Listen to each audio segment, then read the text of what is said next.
Aladdin और जादुई चिराग। बहुत समय पहले चीन में एक गरीब लड़का रहता था जिसका नाम अलादीन था। अलादीन अपनी माँ के साथ रहता था।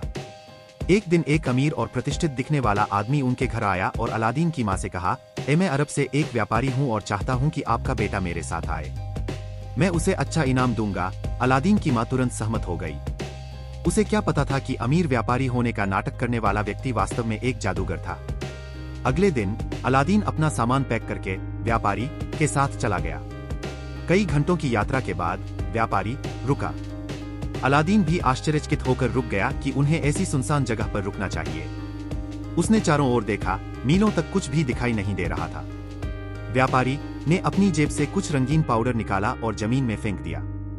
अगले ही पल पूरा स्थान धुएं से भर गया। जैसे ही धुआं साफ हुआ, अलादीन को जमीन में एक बड़ा सा छेद दिखाई दिया। यह एक गुफा थी। व्यापारी अलादीन की ओर मुड़ा और बोला, मैं चाहता हूं कि तुम इस गुफा के अंदर जाओ। वहां जितना सोना तुमने देखा होगा उससे कहीं अधिक होगा। जितना सोना चाहो ले लो।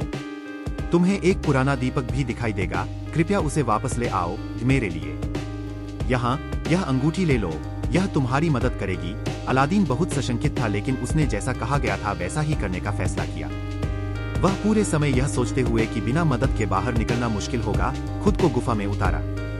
अलादीन ने गुफा में प्रवेश किया और जैसा कि व्यापारी ने कहा था, उसने सोना, गहने, हीरे और अन्य कीमती सामान देखा। उसने अपनी जेबें भर ली। जब यह हो गया तो उसने दीपक की खोज की। वह कोने में पड़ा हुआ था, धूल से भरा हुआ और गंदा।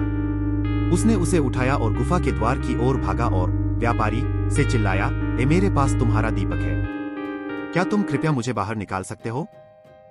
मुझे दीपक दो, व्यापारी ने कहा। अलादीन को निश्चय नहीं था कि यदि वह दीपक लौटा देगा तो उसे बाहर निकाला जाएगा, तो उसने कहा, पहले कृपया मुझे बाहर खींचो। अलादीन और जिन इससे व्यापारी नाराज हो गया। जोर से चीखते हुए उसने वही रंगीन पाउडर निकाला और गुफा के द्वार पर फेंककर उसे एक विशाल शिला से बंद कर दिया। अलादीन उदास था।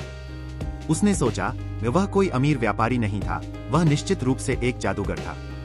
मुझे आश्चर्य है कि यह दीपक उसके लिए इतना महत्वपूर्ण क्यों था। वह सोच ही रहा था कि उसने दीपक रगड़ दिया। अचानक कमरे में एक अजीब सी धुंध भर गई और उस धुंध से एक अजनबी दिखने वाला आदमी बाहर आया।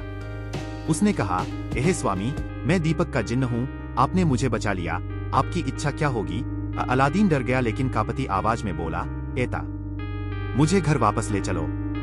और अगले ही पल अलादीन अपनी माँ को गले लगाते हुए घर आया। उसने उसे जादूगर और दीपक के बारे में बताया।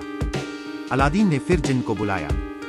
इस बार जब जिन्न प्रकट हुआ तो वह डरा नहीं। उसने कहा, जिन्न, मुझे महल चाहिए, पुरानी झोपड़ी नहीं। अलादीन और उसकी माँ को फिर से आश्चर्य हुआ कि उनके सामने एक शानदार महल था। वक्त निकल गया। अलादीन ने सुल्तान की बेटी से शादी की और बहुत खुश था। ऐसा हुआ कि दुष्ट जादूगर को अलादीन के अच्छे भाग्य के बारे में पता चल गया। वह अलादीन के महल में पुराने दिए बदलकर नए दिए देने का बहाना करके आया। अलादीन की पत्नी राजकुमारों को अलादीन के लिए दीपक की कीमत का पता नहीं था और उसने जादूगर को इंतजार करने के लिए बुलाया। जैसे ही जादूगर ने दीपक देखा, उसने उसे राजकुमारी के हाथ से छीन लिया और रगड़ दिया। जिन्न प्रकट हुआ, आप मेरे स्वामी हैं और आपकी इच्छा ही मेरी आज्ञा है, उसने जादूगर से कहा।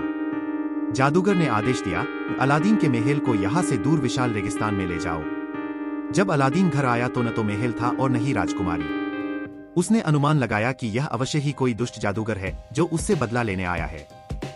सब कुछ खत्म नहीं हुआ था। अलादीन के पास एक अंगूठी थी जो जादूगर ने उसे दी थी।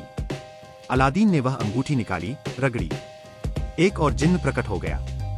अलादीन ने कहा, मुझे मेरी राजकुमारी के पास ले चलो। जल्द ही अलादीन अपनी राजकुमारी के साथ अरब में था। उसने अपना दीपक जादूगर के बगल वाली मेज पर पड़ा हुआ पाया।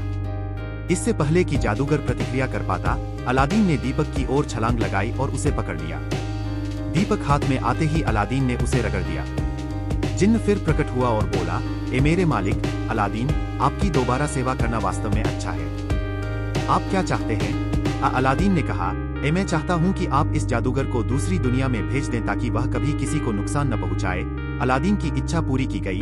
दुष्ट जादूगर हमेशा के लिए गायब हो गया। जिन्न अलादीन, राजकुमारों और महल को वापस चीन ले गया। वह जीवन भर अलादीन के साथ रहा।